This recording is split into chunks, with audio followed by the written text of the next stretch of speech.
Hello, everybody, and good afternoon. Welcome into a new edition of the Patriots Beat podcast here on the CLNS Media Podcast Network and on Patriots Press Pass. I'm Evan Lazar, joined as always by Alex Barth, and the Patriots are back to feeling good about themselves, I think is a way we can put it. A 50-10 victory over the Jacksonville Jaguars on Sunday. The Pats offense now has 3 games scoring over 45 points, Alex, against Cleveland, the Jets, and now Jacksonville. But whenever you watch a game like this, and when I watch it back on the film, I have to think to myself, how much of a curve do I have to grade this on, right? How much of this is about the Jacksonville Jaguars, who not only are 2-14 and look like they're going to pick number 1 overall again for the second consecutive year, but they were also missing almost half their roster due to COVID-19, on top of the fact that they are such a bad team anyways. So a banged up, bad Jacksonville Jaguars team, what is replicable in the postseason? And what was the Jaguars is, I think, a really good question we have to ask in this podcast. But I want to focus mostly not on shitting all over Jacksonville, but talking about what we think are foundational elements of this win that the Patriots can use moving forward. So, I mean, I think the big thing, and I talked about this last week, is just the confidence. And Bill, was it Bill or Josh said, we feel good when we play good. And I think that's, they just needed that. You look at, how Damien Harris is hyping players up on the sideline on every play on the video the Patriots released. That clip that's gone around of Bill, Mac, Damien Harris, and Kendrick Bourne just all laughing on the sideline, which by the way, I think that's your offensive core, moving forward, your young offensive core of Mac, Bourne, and Harris, at least in terms of leadership. I think you take that moving forward. Outside of that, maybe there's some conversations in the short term you can have about N'Keal Harry versus Christian Wilkerson. Besides that, yeah, it's tough to look into it. Again, anything I say, I'm going to just come back to, well, it gives them a foundation. Like Isaiah Wynn had a great game. Who do you have a great game going up against? I mean, Josh Allen dropped back into coverage mostly, so we didn't face him a ton. But it just feels like he needed to have that game, right? It helps him feel better. Ramondre Stevenson, who didn't play last week, kind of shaking the rust off, things like that. So I think it all goes back to momentum and mentality in this one. Yeah, I think that's a great way of putting it. I think that's probably the biggest takeaway is mojo, right? You got your mojo back a little bit in this game. Mac Jones in particular feeling himself consistently after making big plays in this game. Every single time they made a big run or a big pass, it felt like I saw Mac Jones dancing, celebrating. You watch the first Christian Wilkerson touchdown when he rolls out, the Tiger Woods fist bump that Mac Jones gives after throwing that touchdown pass. You could tell that one felt good. You could tell that the fake bubble screen throw to Christian Wilkerson on the second touchdown felt really good for him to hit that play down the field. So the biggest thing is mojo, is gusto, is confidence. And that, I think, speaks a little bit to what we were talking about before the game. And that was that week 7 win over the Jets, where, right, yeah, it was the Jets. Yeah, they beat them 54-13. None of those things really mattered in terms of that's how good the Patriots were, because the Jets are also a terrible operation, although they're getting better as of late. But most importantly, it gave the Patriots the confidence of, we can do this. We can do all the right things. We can press all the right buttons, and we can out-talent and overwhelm a bad team. And there's something to be said for that.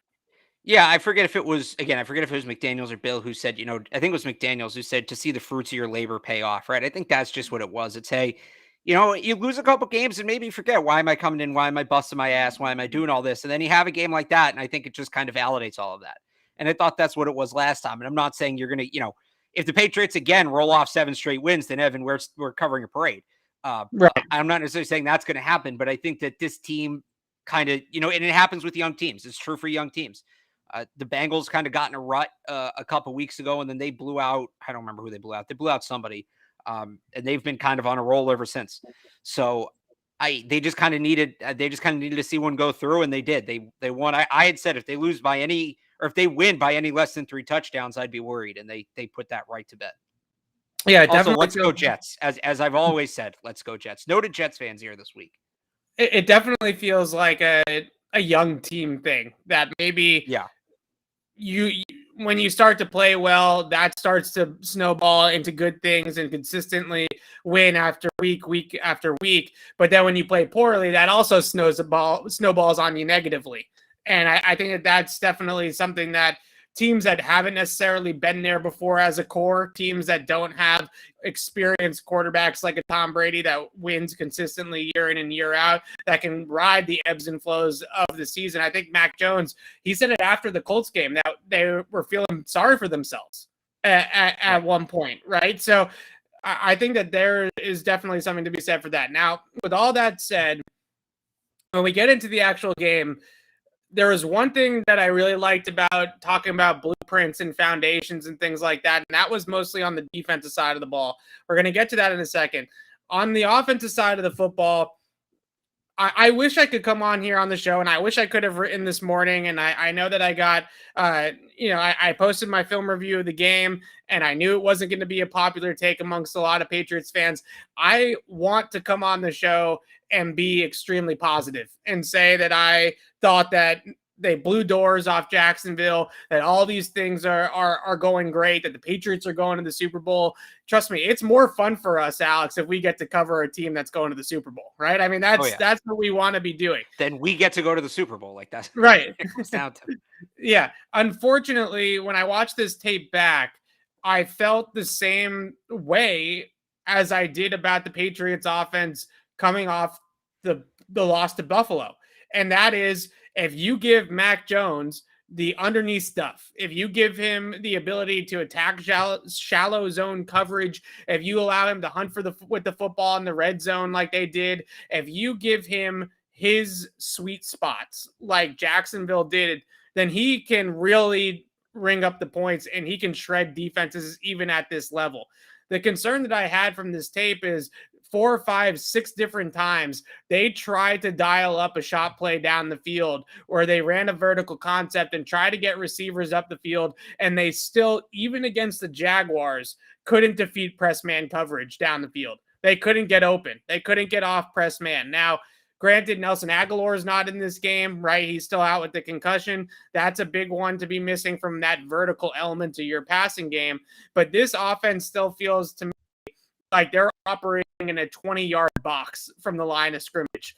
Everything has to happen in that space, sideline to sideline, within 20 yards, and they're not threatening anybody past that. And if you can't get deep on Jacksonville and you can't create some downfield opportunities against the Jaguars as the receiving corps, even if it is Christian Wilkerson out there instead of Nelson Agholor at the X, I have some concerns. And I would also say that it's not just the receivers. The receivers had struggles getting open down the field. Christian Wilkerson dropped a catchable pass in the end zone that probably would have made me feel a little bit better about this. But the whole offense as a whole right now is not explosive. It's not vertical in any sense of the word. And my concern going into the playoffs is that when a good defense like Buffalo or a good defense like Tennessee, if you're playing one of those teams and they have the ability and the personnel to game plan you out of your short game, what's the Patriots' plan B as a passing game? What can they go to, and can they present a vertical element that allows them to then back off the short stuff and open up that? Because that's clearly what their strength is as an offense, is the short game, and that's fine. Right. But if that's going to be your strength, you have to make defenses at least somewhat respect your ability to go down the field. Yeah, and I talked about this last week. I think that's Nelson Agholor, right? And him not being on the field allows teams to play the Patriots differently. I don't even think that Christian Wilkerson, as much as he did, teams are going to respect him the same way. I think teams will let the Patriots beat them with Christian Wilkerson, right? Yeah. So, again, I don't know that they have that elite press man beating wide receiver. I think that's towards the top of their list of needs this offseason. But I do think that intermediate to deep offense, I think those opportunities just look a little different with Christian Wilkerson in the lineup, with Nelson Agholor in the lineup, because he does dictate the defense and giving help over the top and leaving that safety over the top, because he will win one-on-one down the field, and teams have to respect that. So yeah, I'm not necessarily saying that they're fine offensively, but I think the issues we've seen from the offense the last 2 weeks, at least they can be fixed enough in the short term just by the return of Nelson Agholor. Yeah, I think this week, and I don't know if Aguilar is going to play in this game against Miami, but even though the Dolphins aren't playing for anything in terms of the playoffs, they are a defense that can come up and press you and play man to man with the best of them, right? So the Patriots will almost get a little bit of a warm up in this Dolphins game about whether or not they can do this. But it was alarming to me. And there was that one play that I keep on going back to, I can't get out of my head, where Mac Jones recognizes pre-snap that they're in cover one man because the motion, Jacoby goes in motion. He gets followed in man-to-man. They have the single high safety up top, and he goes from under center to shotgun, and he spreads them out, right? And it goes from a run play to a pass play. They send 3 guys vertically up the field on vertical routes. Nobody gets open. Nobody. Right, all 3 guys. Now, Kendrick Bourne, I thought, had the best chance out of all 3. The safety help went to Myers over the top on the corner route, and maybe Kendrick Bourne had a half a step or a full step on his man that if you want to try to drop it in the bucket, you can make that throw. But nobody gets all that open, and you're talking about going up against the Jacksonville defense where you should be able to get open against these guys, right? You should be able to get open down the field against Jacksonville. And the Patriots weren't able to do it. I think the other thing that I would feel better about it as well if the Patriots were this elite yak offense, right? If they were picking up yards after the catch in bunches.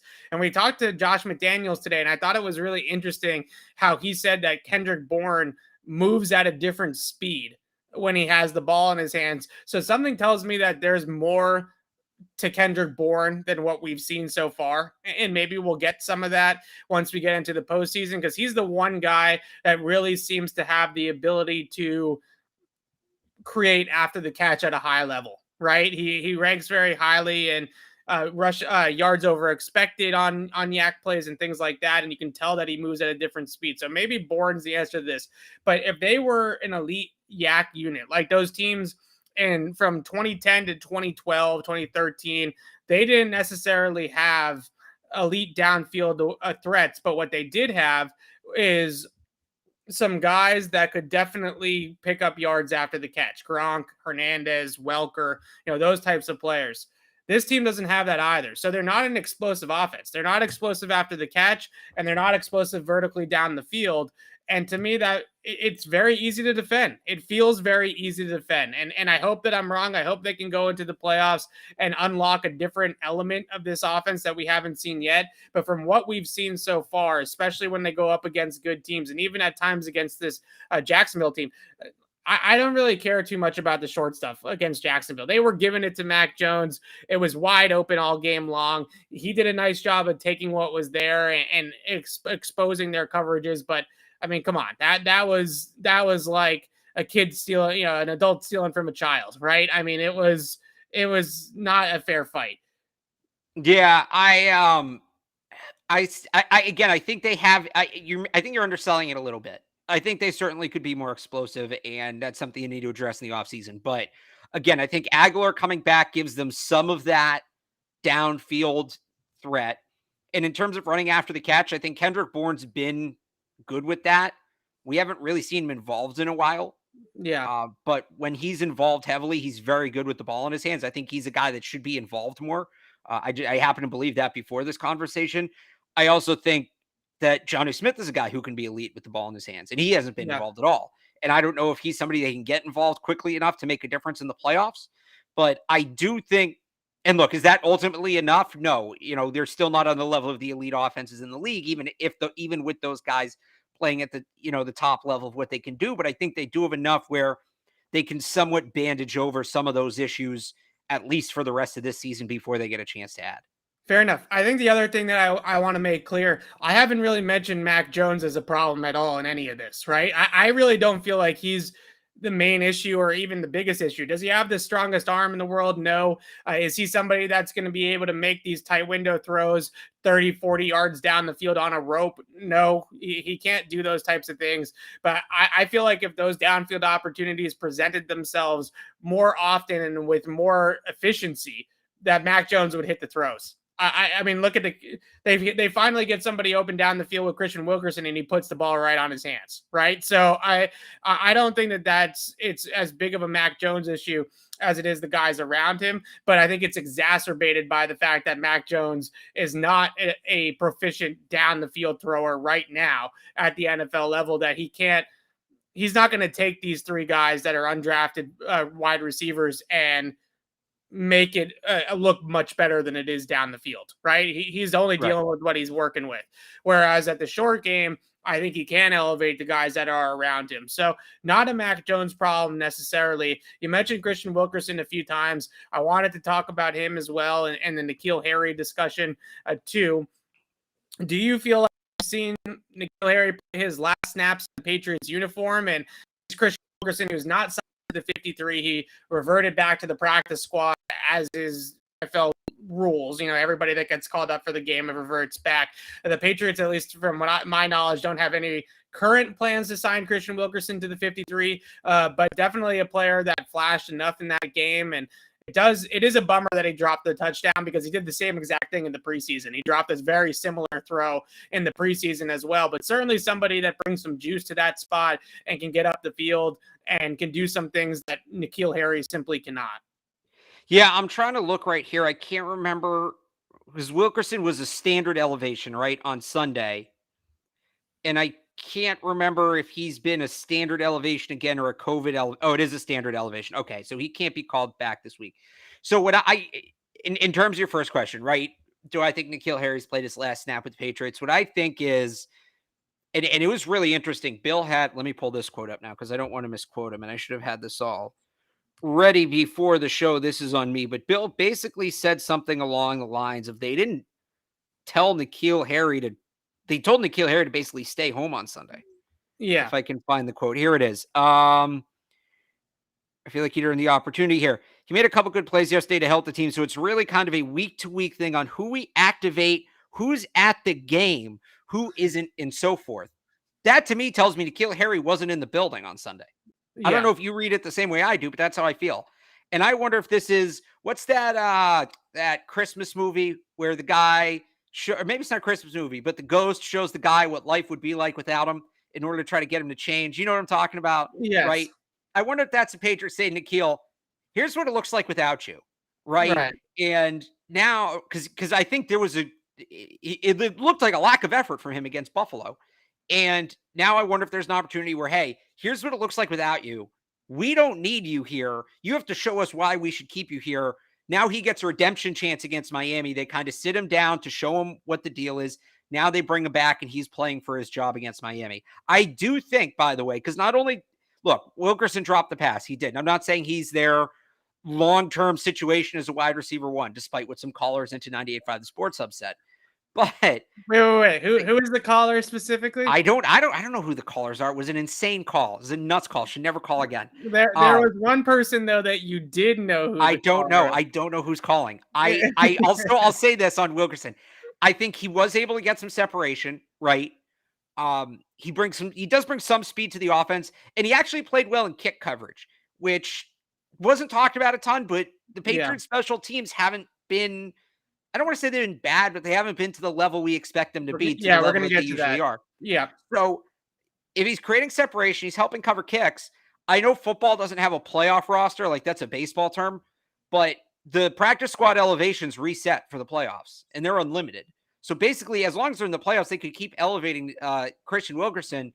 N'Keal Harry or not, I would love to see Christian Wilkerson get on that playoff roster. I think he's earned that much. How much he plays, I don't need to see him a ton on offense. I think he's a nice option here and there. But he is, I think if you're building the roster of the best 55 players on this team, I'd put him on there.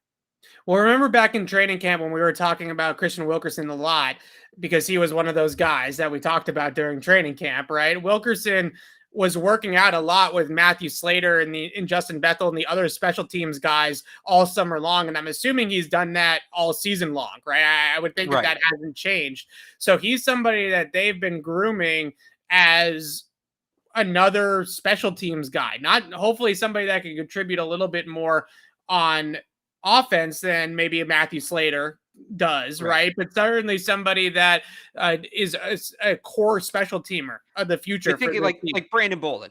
Yeah, exactly. Like Brandon Bolden. And when you look at what he brought to the X spot is separation ability, speed, right? As some sort of burst there. Now, granted, even a little size, I'd say. Yeah, the downfield throw, the second touchdown pass was on a schemed play, right? I mean, they get Jacksonville to bite on the bubble screen and he sneaks behind. That's not necessarily Christian Wilkerson's amazing speed down the field. But some of the other catches that he made in the game, the crosser on the back end line on the first touchdown from Mac Jones, those types of plays, I don't know if N'Keal Harry makes those plays. I don't think that necessarily suits his skill set or is something that they're even thinking about doing with N'Keal Harry. Now, to me, is this N'Keal Harry's last? Is he ever going to play again for the Patriots? As Bill Belichick said in that answer that you read, it's going to come down to game plan. It's going to come down to what their plan is going into a game in the playoffs. Are they going to be extremely run heavy? Because if they're going to go and play Buffalo, for instance, and they feel like it's Buffalo on wild card weekend and it's 20 degrees out and it's supposed to snow during the game, and we're talking about another 40 runs against the Bills, N'Keal Harry is going to be active. I mean, I really feel that way. I think N'Keal Harry is going to be active solely because of his blocking. Now, that doesn't mean that Christian Wilkerson can't be active as well, but it definitely feels like N'Keal Harry will have a role in certain game plans depending on how the Patriots decide that they want to play it. I don't know if I necessarily agree with that, but that's how it feels to me. I think Christian Wilkerson did a great job in this game of what they asked him to do. Would have been ideal if he caught the deep pass, but look, you can't catch them all. And the Patriots seem to have a player that, at least when Nelson Agholor is out of the lineup, it's another player that can play a little bit on the outside that can get up the field. I thought that the other deep ball that he threw to him on the right sideline, did he get over the top and run away from the guy? No, but he at least had a little bit of separation there. I actually thought he had a step on the defender and the ball should have been more catchable by Mac. That was the one throw down the field from Mac Jones in the game where I was a little nitpicky with it and thought he could have made a more catchable pass. And I thought Wilkerson at least stacked the guy and gave him a chance down the field. So a great game from Christian Wilkerson, or a great showing from Wilkerson. I think the special teams thing is really important. And by the way, I'll just throw this in. I don't know what you thought. He held his own as a blocker. I thought in the run game, he wasn't spectacular, but I thought he was fine. He was good enough. Yeah. Look, the fact is I understand that they care about the wide receivers blocking. Certainly N'Keal Harry's role as a blocker are some higher stress situations that they're not going to put Christian Wilkerson in, right? He's not necessarily going to be crack blocking. He's not going to necessarily be blocking at the point of attack consistently like N'Keal Harry does, but as a wide receiver, I would say perimeter blocking, especially in blocking down the field, is just about effort. If you are a speed bump, then you've done your job.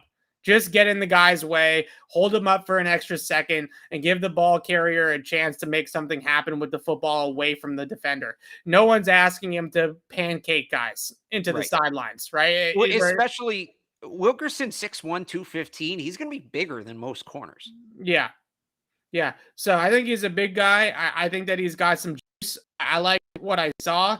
I think that on top obviously would have been nice, but I think it was enough certainly against a team like Jacksonville. One last thing on the offensive side of the ball, that two-head monster that they have when they have Damian Harris and Ramondre Stevenson healthy and rolling at the same time, that is a scary duo for the rest of the NFL. Been trying to tell you.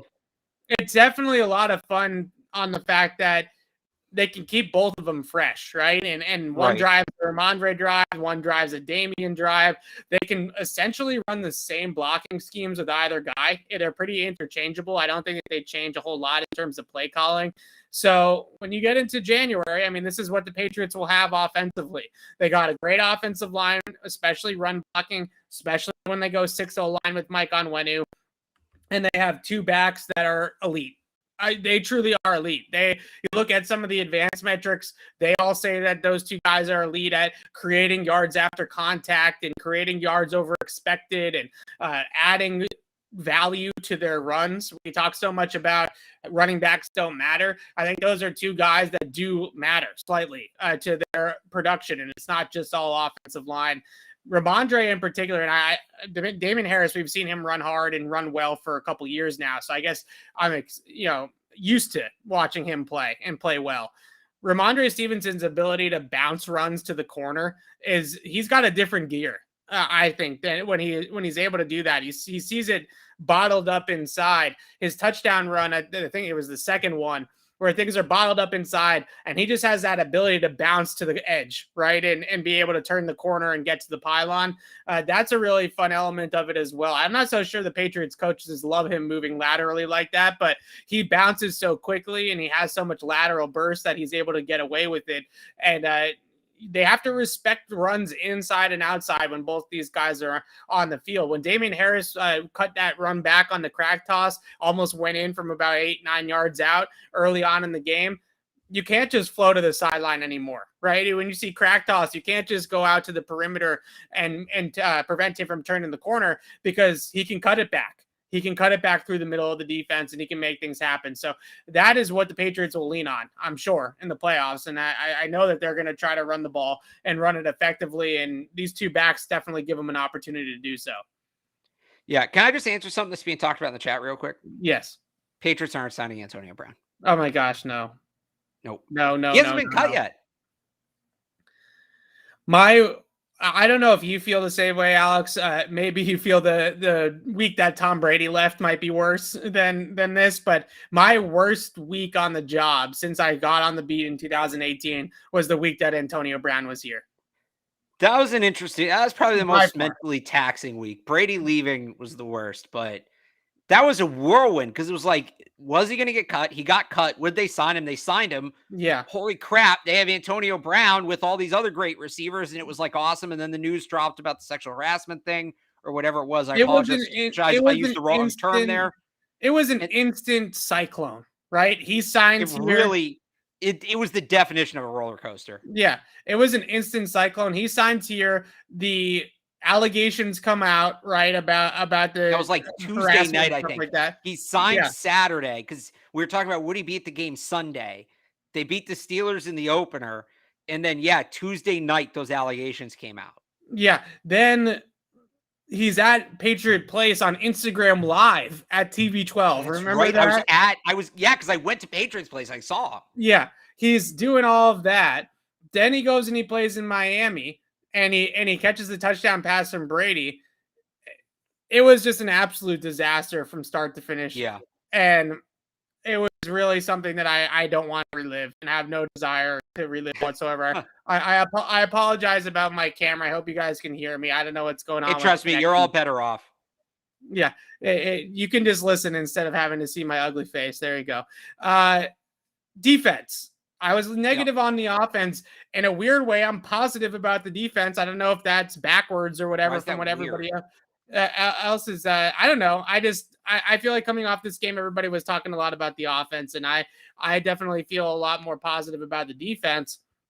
For the most part, it's the fact that they found that formula again, right? Of playing zone coverage, disguising, rotating the safeties post-snap, using McCourty, Duggar, and Phillips and that versatility to do some different things. Two of those interceptions solely came off of disguise, right? Trevor Lawrence didn't know where to go with the football because the picture changed on him from the pre-snap picture of 2 high or 1 high to rotating it into 1 high is basically what they were doing, starting 2 high, rotate 1 high. And he threw 2 interceptions because of that. Miles Bryant's pick and Kyle Duggar's pick, obviously. And I look at this AFC, and I look at these quarterbacks the Patriots could go up against, Burrow, Allen, Mahomes. None of these guys are Tom Brady or Drew Brees or Peyton Manning or these cerebral quarterbacks, right? I mean, none of these guys are guys that I think are, I guess, not prone to being duped by some post-exotic coverage rotations after the snap. I don't look at any of those players as super cerebral quarterbacks that you can't fool, that you can't trick, that you can't disguise. So to me, that is the nuts and bolts of this Patriots defense this season. is when they are in that bag of what are we in? You don't know what we're in. We're going to rotate it this way. We're going to rotate it that way. Definitely has given quarterbacks a whole lot of problems, both experienced quarterbacks, younger quarterbacks. If they played the Bengals, I think that would give Joe Burrow some issues. I really do. I think it'd be a lot more dangerous against a guy like Joe Burrow than trying to play man-to-man against Jamar Chase, right? I think that's a terrible idea. So this disguise in the zone coverage in the back end, that's where the Patriots need to live, and at least they got back to that, I thought, fundamentally with the defense this week. Yeah, and it's a good point because you look at it, whether it's the Bengals or the Chargers in the playoffs who have young quarterbacks, whether it's Indianapolis or Buffalo who have quarterbacks that are prone to mistakes. I think seeing that the Patriots can still dial up that level of disguise, which isn't easy to, it's not as easy as making the call. You have to have players who know how to make it work. And a lot of it is just cheating one way and going back the other. You have to be athletic enough to make that happen. So to see it that they're still able to do that is obviously very encouraging, especially heading into the playoffs. Yeah, I think that's really the biggest encouragement sign in terms of going back to the original point of the show of what's replicable and what's a foundational element that they can take on from this game. The zone coverage and the disguising and the interchangeability of those three safeties, that to me has to be their defensive identity, especially in the back end, is being able to go from different coverage shells, confusing quarterbacks, giving them pause and just making them read through a full field progression and try to get to different things. Oh, I'm reading my too high beater, but actually it's one high, so now I have to get over here and read that side instead. Now I'm too late to the dig, or now I'm too late to this route. I look at this team personnel-wise, and years past, they might be able to man up against some of these offenses, but we just mentioned a lot of the younger quarterbacks or the quarterbacks that are prone to mistakes that are in this AFC playoff field. There's also a lot of talent at receiver in this field, right? If they go up against KC or Buffalo or Cincinnati, which are the three most likely opponents that they would play, they're going to play some real talent at the receiver position. And whether it's Tyreek Hill and Travis Kelce, or Jamar Chase and Boyd and Higgins and those guys in Cincinnati, or Diggs and company in Buffalo, going man-to-man and playing straight up against those teams, I don't think the Patriots have the horses to do it this year. Years past, and they had Gilmore and Jackson and Jay McCourty and John Jones and all these other players, they could do that. Now, I just don't see them being able to do it. So I'm glad that the coaches are at least hopefully discovering that that's the way they got to play this year. And Duggar in particular is a player I wanted to bring up. Alex, I know Philip signs the extension. I'm glad he's sticking around, but Duggar, I think, played a tremendous game on Sunday and really feels like he's underrated, under the radar in a way because of all the rookie performances, is having a very, very strong second season for the Patriots. Yeah, I thought that pick he had was just a great show of growth, right? He basically read the play before Trevor Lawrence did. Yeah. He kind of figured out, he made all the reads. He figured out where Lawrence was going with the ball before Lawrence was, and he's able to jump in front and pick that off. I thought that, that's a good, and that's what you're looking for with these guys. It's not necessarily are they playing well, but are they growing? Are they playing better? And I think Duggar's a guy who over the course of the year, you haven't just seen him play well, but you've seen him play better than he played last year, particularly, from a football IQ point of view. And that's the thing with these young guys. There's no question about Duggar's physicality and his instincts and all of that, right? It's just, how can he add, once he starts to learn the NFL game more, how can he add to that? And you've seen him add to it. Yeah, I think he's really improved in every facet of the game. I know Bill Belichick often toes that company line at us a lot, right? Oh, this young player is really improved in every area. Duggar truly feels like a guy that's improved in every single area. He's a better zone coverage defender now. He's a better man coverage defender now. He made a great tackle in the hole on the backside on a cutback on outside zone against Jacksonville as well, where if he doesn't make that tackle in the hole, there's nobody else there, right? That run might go for 70 yards. I mean, maybe not with Jacksonville's running backs, but with a better running back in the playoffs, that play goes for 70. So you see the full game coming together, I truly feel like, for Kyle Duggar. And people that I think talk about him struggling in man conveniently forget the Atlanta game with Kyle Pitts, right? I mean, he absolutely locked down Kyle Pitts for that game as well. So I think he's better in all facets of the game and a really impressive player, and somebody that I think is low-key making this leap in his second season. And another two other guys that I think are younger guys that got some run in this game that people are talking a lot about now, Alex, are Chase Winovich and Josh Uche. And why they've been phased out of the defense. Should they be phased out of the defense going forward? Or should the Patriots play Uche and Winovich more in the playoffs? I think we understand from a football perspective. I think with Winovich, there is definitely some personality traits that they don't love about Chase Winovich is a big reason why he's not playing. But in terms of football fit, you can understand that those two dudes are not edge setters, right? They're not edge setters.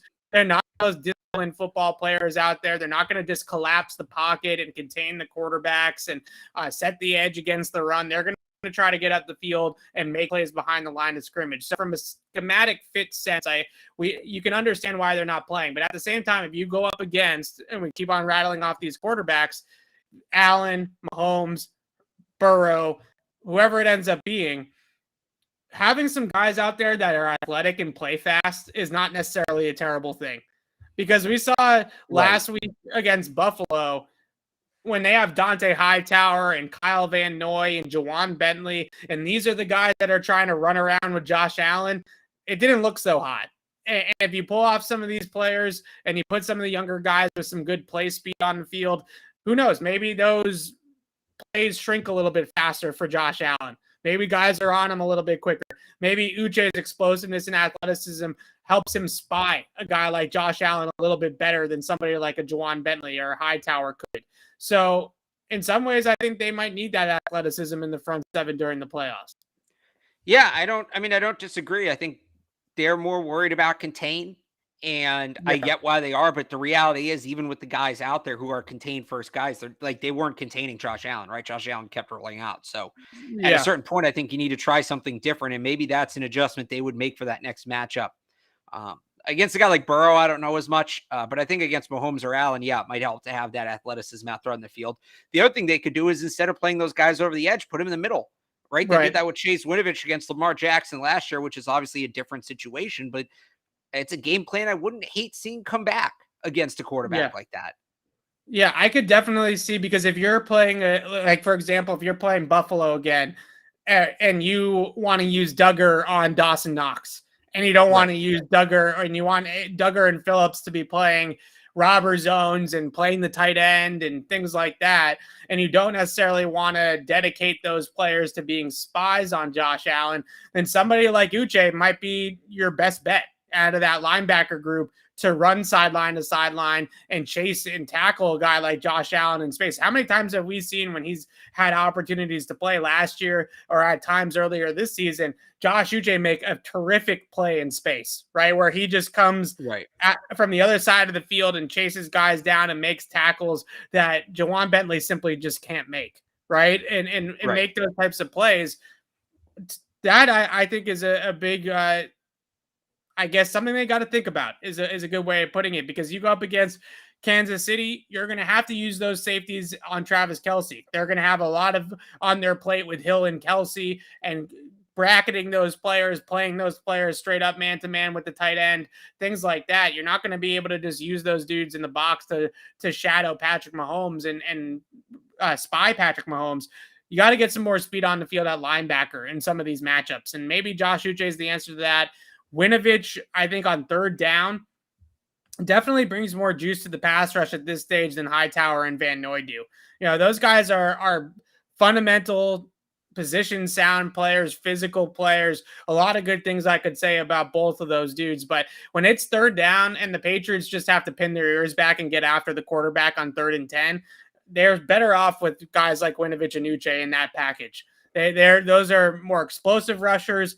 They're more, they're just more explosive. They bring more to the table in that vein. So I would be interested to see if maybe in some of these matchups in the playoffs, to generate more of a rush, to have some more speed on the field, to do all those types of things, that maybe those two guys do play a little bit more the second time around if they play Buffalo or if they play Mahomes or something like that. I mean, we know there needs to be an adjustment, right? We talked about this after the Bills game. There was no adjustments, and that was a big part of the problem. And I think that's a good place to start in terms of adjustments. Yeah. All right. What was the other thing on defense I wanted to talk about? Jalen Mills. I wanted to bring this up.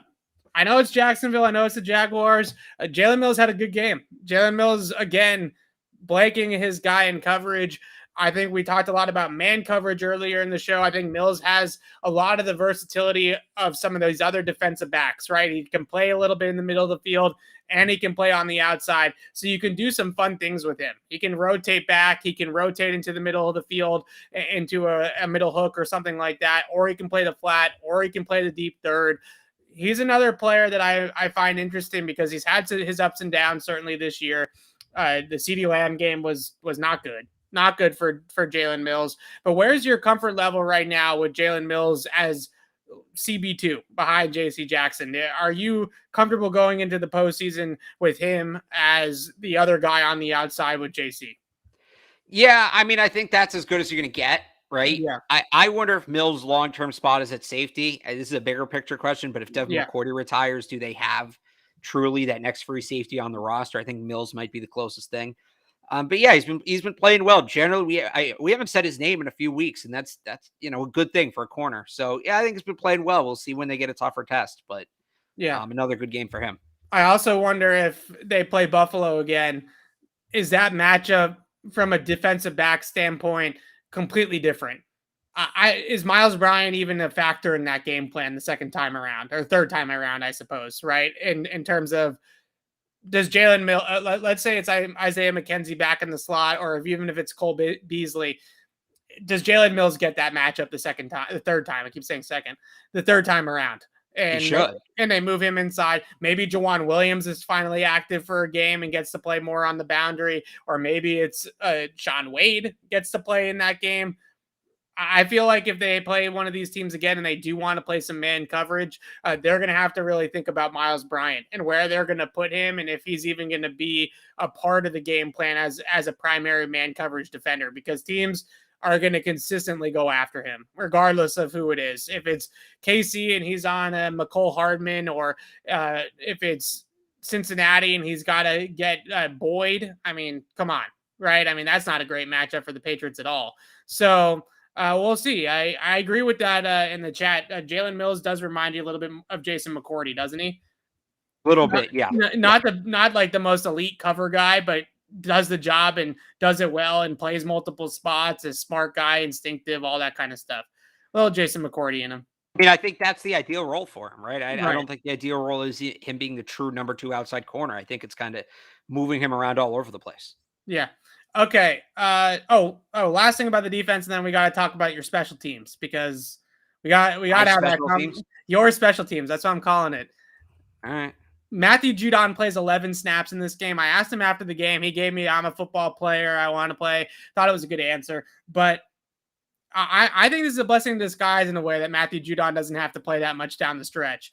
You look at the Buffalo game, 38 pass rush opportunities, 1 hurry the entire game. That was it. They were chipping him. They were sliding to him. He was going up against Deion Dawkins a lot of that game, who's a good left tackle, but he was not getting close to the quarterback in that game. And the Indy game, less opportunities, obviously, with them only dropping back to pass so many times, but still not a whole lot of pressure from Judon. We know he started hot. We played well for 10, 12, 13 weeks or whatever it was, but has really cooled off. I don't know if he's injured. I don't know if he was already feeling COVID symptoms or something like that against Buffalo the second time. But I think that this game, Judon essentially being able to take the game off, and I hope they gave him the game off against Miami too. I think that's a really good thing for the Patriots. I think a healthy and fresh Matthew Judon rushing whoever they play on Wild Card Weekend is exactly what they need. Yeah, it sounded like he might have just been a little gassed from COVID based on what he said. And I agree. I think if you get him rested, get him right, they need him in the playoffs one way or the other. I mean, he needs a big showing in the playoffs. He needs to get back to the guy he was early in the season. So I agree with you. I think if they can kind of get him some rest, I'd still play him. I wouldn't want him to get rusty, but I think another 15 snap game is probably the best bet for him in Miami. Yeah, fair enough. All right. Your special teams. Yep. Special teams. You're taking this one, okay? 21st in DVOA, Alex, on special teams. 21st, the Patriots, 21st. A team that invests a lot of money, a lot of draft capital on special teams has been spent there. What's going on? Where because it's not just one thing, right? There's punts being blocked. Now the extra point operation last week was an absolute mess. It's one thing when they're winning 50-0 against Jacksonville, it doesn't matter, right? But we saw the Indy game. You get a punt blocked in the playoff game, all of a sudden the whole game changes. You miss an extra point in a playoff game, all of a sudden the whole game changes. Are we blaming Cam Achord? Are we blaming the players? I mean, what's going on with special teams? Because right now, this is not the product that we are accustomed to seeing from the New England Patriots. Yeah, look, I love Cam Achord. I think he's a total football guy, and I love that. But when it's all these different phases of special teams that are struggling, you kind of got to look at who's putting it together, right? So you can't say that they don't have the bodies because they have more players dedicated solely to special teams than anybody else on the roster, than any other team in the league. Yeah. And like you said, it's like if it's one thing, you look at, all right, maybe it's a personnel issue. If it's just the punt blocks, if it's just the field goal blocks, all right, maybe it's a personnel issue. But it's multiple things. So you kind of got to look at who's putting it together. And I'm not saying that means that Cam Achord's like a bad coach or he needs to go, right. But special teams when you coordinate the offense, you coordinate the offense, right? You're kind of, and you got to work on the run game and the pass game and this and that, but you're kind of working with one unit. Cam Achord's working, the kickoff unit and the punt unit, that's two completely different units. It's two completely different things that he's working with. They do have a special teams assistant coach, Joe Houston. So I don't know if it's something as simple as he's overworked, but that's kind of what I look at. Special teams there's a lot of hats to wear when you're the special teams coordinator. There's a lot going on. I've honestly, just like side note, I've always been surprised that it's just one. Yeah, and maybe this is where the assistants come in, but most teams do have, and it's like a Joe Houston, or when Joe Judge was a special teams coordinator here, Cam Achord was his assistant special teams coordinator. So I think the Patriots usually have multiple layers. Like I'm saying, if it was me, I would probably have a kickoff coordinator who just works on kickoffs and returns. Like I would have 3 coaches. I would have a kickoff coordinator, a punt coordinator, and a field goal coordinator. And I'd basically have one guy who's set on designing both sides of the ball, designing the looks for each of those individual units. And clearly guys can do all 3. It's been done. I've always been a little like, shout out to special teams coaches. They do a ton. I was kind of been surprised it's like that. There's a lot of people talk about with special teams coordinators that's probably the best preparation that you can have for being a head coach in the NFL is having to coach special teams, because you really learn the entire roster and you really learn the domino effect of, if one of my guys gets hurt that plays on 4 or 5 different units, I have to replace it with potentially 4 or 5 different guys, right? And you kind of learn the entire roster, 1 for 53 and 1 to 46 on game day. And you have to really study the ins and outs of everybody's strengths and weaknesses and be on your game. Another thing I would throw out there, hasn't been the best year for Jake Bailey either. A regression year for him after the All-Pro season a year ago. Is that, I know Jake Bailey's been on and off the injury report. Maybe that's something that is more physical than anything else. But punting is rhythmic, right? Like any type of kicking. Right. Once you're in a funk, you're in a funk. And I don't know. Cam Achord is one of my favorite people to talk to when we talk to him. It's patently obvious that the guy loves football. He's extremely passionate. He knows the ins and outs of the kicking game like no other. You can ask him a question about any facet of the kicking game, and he gives great answers, detailed answers.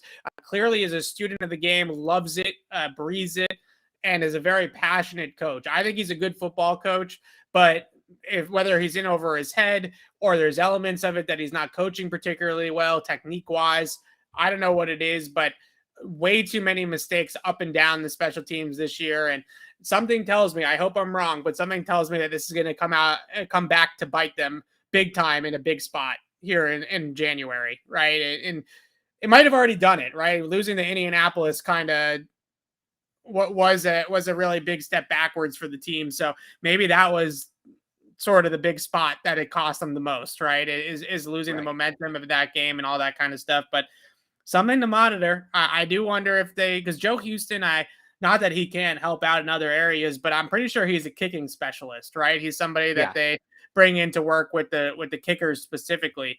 Maybe they got to groom somebody else to be a assistant Cam Achord that is helping him with the coverages and the holds and other stuff, right? All the other stuff that goes into special teams.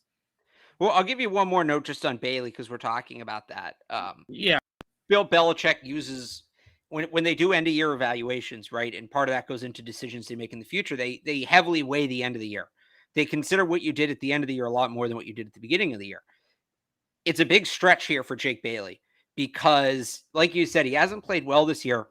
Next year is going to be the final year of his contract. He only has $72,000 in dead cap.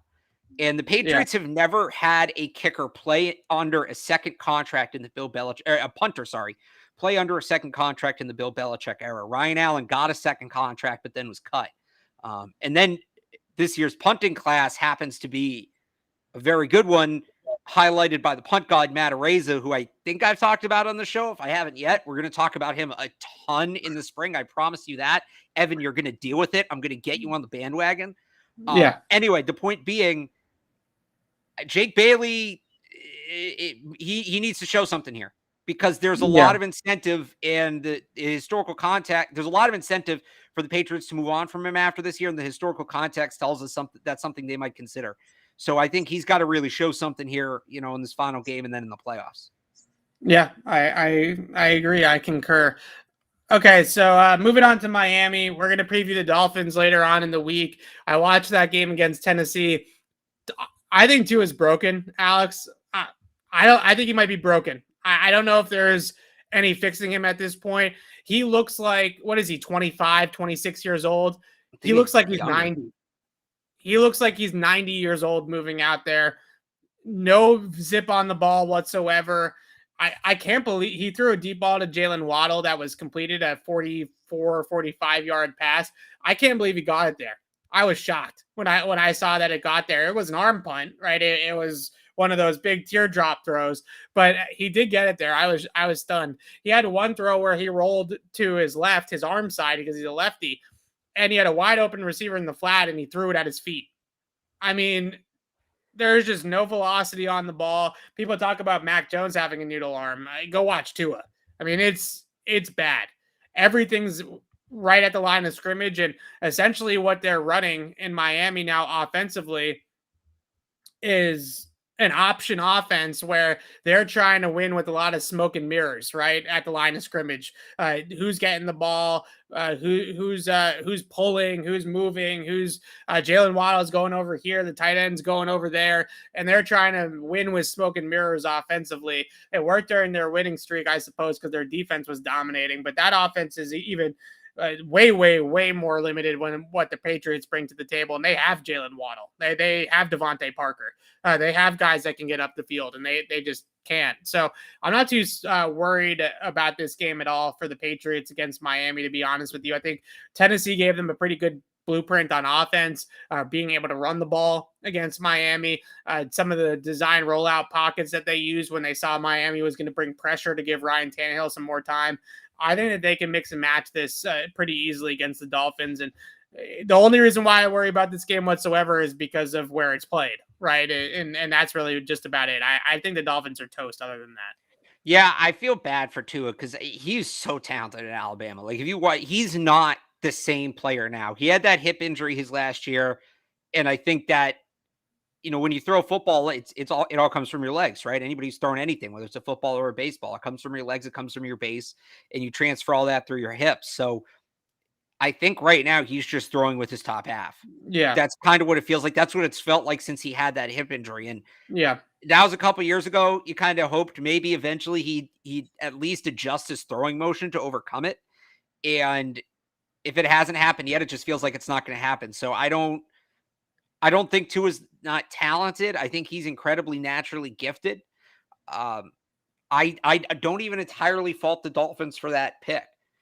Should their medical team have done a better job? Probably, but the upside was tremendous. I mean, I think I thought he was a better prospect than Burrow. If we're just straight up picking the quarterback, and I know when I watch college prospects, I know nothing about their medicals, right? I'm not a doctor. Right. I don't have access to their medical information. So I'm strictly grading the tape. And anybody that graded the tape in that draft class and thought that Justin Herbert was a better prospect coming out than Tua is lying to themselves. Nobody thought that at the time. Nobody. If you watch Tua at Alabama and Herbert at Oregon, nobody had it that Herbert should have gone over Tua. Now, when you throw into the medicals, that's a different conversation. Right. And maybe that's what the Dolphins missed. Shout out to the Dolphins for screwing up a medical report. Not the first time they've done that. Right. But yeah, I feel bad for the guy because he was, and maybe I'm a little biased in this being an Alabama fan, but from coming in in the national championship game for Jalen Hurts, and then that year he was just such an easy guy to root for. He's a ton of fun to watch play. I don't know that there's another quarterback that played the game exactly the way he played it when he was healthy. So the guys, I just looked up how old he is. I had it right here. Where'd it go? The guy is 23 years old. Yeah. And we're talking about him the guy's 23 years old and we're talking about him like he's Ben Roethlisberger right now. Right? It's great. He is Ben Roethlisberger, based on the difference is Ben's 38. Yeah. Tua is 23-year-old Ben Roethlisberger that has embraced the option offense. Ben hates the RPOs and stuff like that. He's talked about it. Tua's at least embraced the fact that he can't throw the ball down the field, so they have to win with this. A lot of motion and different things going on behind the line of scrimmage. It's just sad because he's incredibly talented and will never, a great what could have been kind of guy. Yeah. And that the Patriots have had some problems with that in the past, right? They're not oblivious to having issues with RPOs and some of those scheme plays behind the line of scrimmage and guys, motioning out into flats on motion and catching balls on the run and things like that. That's given the Patriots some problems in the past, but I think that those offenses that have given them problems have made them respect the traditional passing game a little bit more than what Miami's going to. So they should be able to key on some of that stuff. Any hope whatsoever, and we can talk about this a little bit next show as well. Any hope whatsoever that the Jets do the Patriots a solid and pull off an upset in Orchard Park? Any hope whatsoever? Yeah, love the Jets. Great organization, excellently run. I think they made the right pick with Zach Wilson. All of that. I think that they're right on the right track, and this could be the game they need to break out. So go Jets. Love the Jets. Fireman Ed never abandoned that team. Not once. I'm all for the Jets. No, I think so. Look, the Jets have been sneaky decent the last couple of weeks. They played Tampa tough. Granted, Tampa, and you'd say, oh, well, Tampa had to deal with the distraction. Tampa made their run after AB left. Yeah. When AB was still in the game, the Jets were playing them tough. And the Bills, I had a Bills fan text me that the numbers lie about Josh Allen's performance last week. No, they don't. Under 50% through 3 picks. He was ass. Yeah. And outside of the Patriots game, he really hasn't looked good the second half of the season. So I'm not putting any big money on the Jets to win, but stranger things have happened. I think you have a bad team that's playing well against a good team that's been inconsistent. That kind of can set up an upset. So I'm not ruling it out. Jets ran the ball really well against Tampa. Well, what's the weakness of the Bills? Didn't the Jets almost beat the Bills in the first matchup? Did they? They ran the ball really well against Tampa. 150 yards as a team, 5.8 yards per carry, 2 touchdowns on the ground. Zach Wilson can scramble a little bit. The Jets got their doors blown off. Yeah, I thought they lost by a lot. The interior of the Jets offensive line in particular, Elijah Vera Tucker has been a great draft pick for them. They have been able to run the ball in recent week. Michael Carter, a really good rookie running back for New York. They've been able to run the ball for the last couple of weeks, the last month or so. No, right? You never know what could happen, but I'm not counting on it by any means. All right, last 2 quick ones here. First and foremost, what's your favorite matchup on paper for the Patriots in the playoffs, really quickly, in terms of who they could draw? I think the most favorable matchup is probably the Chargers. That means they won the division, right? So, yeah. If I'm looking at it, if they win the division, I'll take the Raiders or the Chargers. I think the Patriots should be heavily favored against either of those teams. The Colts give me some pause. Not a ton. They got to come to Foxborough, but we know a good ground game can kind of transfer in the cold. Then I'd probably rather play. And then, we're getting into wild card situations where they're the wild card team going on the road. I think I'd rather play the Bengals than the Bills because of what we talked about earlier. I just like Bill against the young quarterback. Yeah, and Bills Zach feels like Taylor, Bill against Zach Taylor is a huge mismatch. If we're yeah. sorry, Drags, I but mean, so is Bill versus Sean McDermott, or at least it should be. It wasn't week 16. It not should as be. not as big as Zach Taylor because Zach Taylor's Yeah. never coached in the postseason. You know, Okay, Sean McDermott's so at least been there a little bit. I am worried. The Bengals got a ton of good receivers, and the Patriots have struggled against that. They Yeah, really got to kind of screw with the with Joe Burrow if they want to win that game. But sure. it's kind of crazy, and I guess it is surprising, but it shouldn't be surprising the difference in quality opponent if the Patriots win the division versus they get the wild card. So I don't know with the Bills. Can Josh Allen play another perfect game against the Patriots? Yeah, And he didn't even really play a perfect game last time. J.C. Jackson bailed him out. yeah, That's what it comes down to for me. I don't think Burrow is going to play a perfect game against the Patriots. We've seen Josh Allen do it. Can he do it again? Is the yeah. question for me. I like the Bengals. I think that their receiving core does scare me. Jamar Chase would scare anybody watching how good he's played this year and how good he's played of late. But I like the angle of Belichick against the young quarterback in Burrow. It's Burrow's first taste of the playoffs, and it's his first taste of Belichick. He's never gone up against either one of those odds before, right? And Zach Taylor versus Bill seems like a huge mismatch as well. I mean, that's as big of a discrepancy as I think it would get at that level in the playoffs. Last but not least, everybody in the chat is asking me who is the wide receiver that you and I want the Patriots to go after in the offseason to give Mac Jones his wide receiver one. Give me a name, Alex. So I'll give you one in free agency, one in the draft. Okay. My free agency receivers, Chris Godwin. I think if you're going to go big, right? Go big or In go the home. draft, Fair enough. assuming he comes out, it's Wan'Dale Robinson. Yeah. It's like 50-50 on if he will or if he won't. So I'm really trying not to get my hopes up.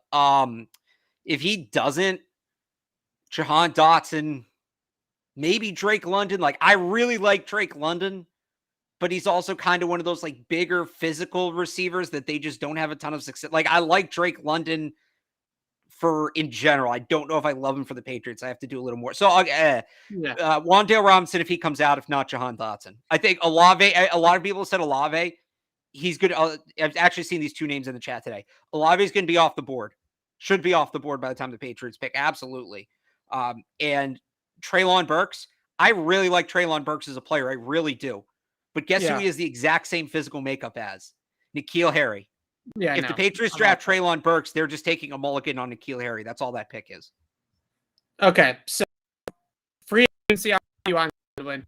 I think he's a perfect fit. He's essentially played in the offense already for a couple of years now with Brady, so it should be a pretty easy transition for him. And he gives them a guy out of the slot that can eat, that can just go. One of the biggest problems, I think, with this Patriots offense right now, and it's not necessarily that I hate Jacoby Myers or I think he's a bad football player. Jacoby Myers is 107 targets and under 700 receiving yards this year. That's hard to do.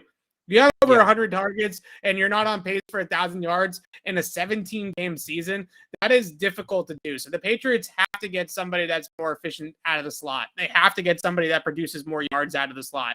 Chris Godwin is definitely one of those players. I'm all for that. If they go the draft route, I think Jameson Williams is probably going to be gone before they can pick him. He's somebody that brings that speed element and that explosiveness element that they probably haven't had in, I don't know, God knows how long, right? Probably like Randy Moss. I mean, I guess Brandon Cooks, but Cooks was more of a vertical speed guy. Just talking about somebody that has the ball in their hands and can take off like Jameson Williams can. But I've really liked Chris Olave for a long time, since last year, watching him in the playoff.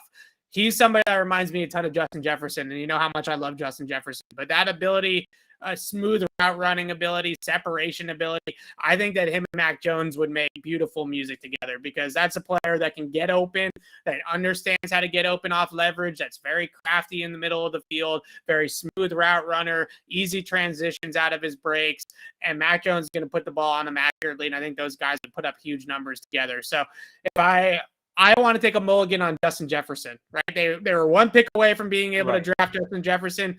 I feel like Chris Olave is a very similar type of player as Justin Jefferson. Jefferson went, I think it was 22 or 23 to Minnesota in that 22. draft. So I don't think it's totally out of the realm that the Patriots could be picking 20th or 21st and have a chance at Chris Olave. I mean, there's a lot of really good receivers in this class. So not all of them are going to go top 15. Somebody's going to trickle in. I mean, CD Lamb went, 19 or 18 to Dallas? I mean, it's possible. You want what the consensus is right now? Yes. Tell me where Chris Olave is going right now. So right now, okay, NFL mock draft database has Chris Olave going 21st. That's so they have Garrett Wilson going 11th. They have no receivers in the top 10. And this, by the way, this is the consensus. All the major mock drafts that have been done. Right. This is the consensus of all the mock drafts. They have they have Garrett Wilson going 13th. They have him ranked as the 11th player. They have him going 13th. They have Jamison Williams going 15th. They have Olave going 20th. They have Treylon Burks going 23rd to the Patriots, of course. They have Drake London going 18th to Vegas. This isn't exactly in order. And they have Jahan Dotson going 27th to the Cowboys. Smooth operator, Chris Olave. He's going to be in the range. I think he's going to be right there. And the two guys that he reminds me a lot of are two guys that I know for a fact the Patriots really liked in their respective drafts, and that is Calvin Ridley and Justin Jefferson, right? Really similar type of players, guys that are just crafty, smooth, excellent separators, explosive out of the slot, can move them inside or outside, play from different alignments, but really is going to eat between the numbers on those in-breaking routes and compliments off of those. That's my guy. If I had to take a pick right now, Chris Olave, we're both in lockstep. If they can get their hands on Chris Godwin, that's a no-brainer.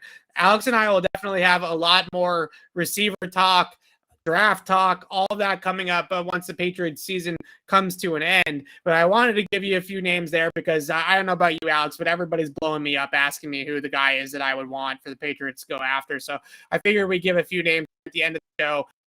And I will be back at the end of the week to preview Patriots Dolphins. That is now Sunday at 4:25. I saw somebody mention that in the chat. We found that out the other day. The Patriots, the Dolphins at 4:25. The Bills and the Jets will also play at 4:25. So know by around 7:30, 8 o'clock on Sunday night who the Patriots are playing in the first round, I believe, right? The Sunday night football game is that's an AFC game, isn't it? Actually, I take that back. Yeah, sorry. What you cut out there? What was that? The Sunday night football game. I forget if that's an AFC game. That's the game. That could be. So it's Raiders Chargers. That could be the Neil Bowl, right? It could be So the problem is the Raiders might be in, or I think it's the Chargers. There's a chance the Chargers are in either way. The Raiders are the only team that needs. So the Chargers can still knock the Raiders out. Which, if there's anything left to the rivalry, then there you go. So what we need is a game where both teams get in with a tie, neither team gets in with a win. That's what we really need, because that would be the Neil Bowl. So we might know by the time that those two games are over, Bills, Patriots games, but we might not, depending on how things are shaking out in the AFC playoffs. But I believe if the Bills win and the Patriots win, then that matchup is probably going to be locked in just because the Patriots as long as the Bengals win, but they're facing Case Keenum. Right. Baker Mayfield in the early window, I believe. Right. So we'll know most likely. All right. So Alex and I will be back on the show later on in the week to preview Patriots Dolphins, talk a lot more about this playoff picture and who the Patriots might play and all that good stuff as well. And then after week 18, Alex, we're finally onto the postseason. The Patriots will have a playoff game right here on Patriots Beat. We will have multiple shows during the Patriots playoff week going into wild card weekend. If the Patriots play the Bengals, we're definitely going to have Mike Petraglia on the show, and we're going to talk some Bengals with Trags as well. So I hope that that's the matchup from a personal level, from a Patriot fan level. Definitely rooting for Patriots Bills, but I think it'd be a lot of fun to play the Bengals as well. And we would have great coverage here on Patriots Beat for that game with two guys, me and Trags, both working that game for CLNS Media. So keep it right here for all your Patriots playoff coverage. And Alex and I will be back later in the week to preview Pats Dolphins. Thanks so much for watching, guys, and for bearing with my terrible internet connection that decided to make me all blurry today. We'll get that fixed for next time. But until next time, signing off for Alex Barth, I'm Evan Lazar. Thanks for watching, everybody.